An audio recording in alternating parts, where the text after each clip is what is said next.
On June 23, 2025, The Young and the Restless turns introspective and intense as Kane takes center stage, breaking his silence on a subject that's haunted him for months, Colin's death.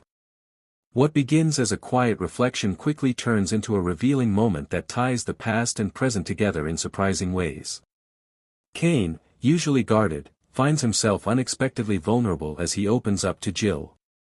The loss of Colin has weighed heavily on him, not just because of the fractured father-son relationship they shared, but because of the lingering questions that still surround Colin's final days. There's pain in his voice as he talks about the betrayal, the schemes, and the bitter truth that Colin never truly changed. Yet despite everything, there's a crack of grief behind Kane's eyes. Love and hate don't always cancel each other out, they sometimes coexist, and Kane is living proof. But Kane's moment of honesty doesn't end there. As he wrestles with the emotional wreckage Colin left behind, he reveals that Victor Newman has made him an offer. And it's not a small one. Victor's proposal involves bringing Kane into a venture that seems both lucrative and morally gray, a test of loyalty, legacy, and ambition.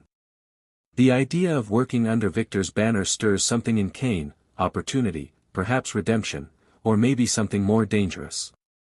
Lily, still reeling from Kane's earlier lies, catches wind of the offer and confronts him again, this time not about the past, but about where he's heading. She warns him that aligning with Victor could pull him into even deeper shadows.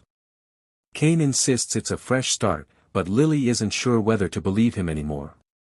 By the end of the episode, Kane stands at a crossroads, haunted by his father's mistakes, tempted by Victor's influence, and struggling to define who he wants to be in a world that constantly tests him. One chapter has closed with Colin's death, but a new one is opening, and it might come with a cost Kane hasn't yet imagined.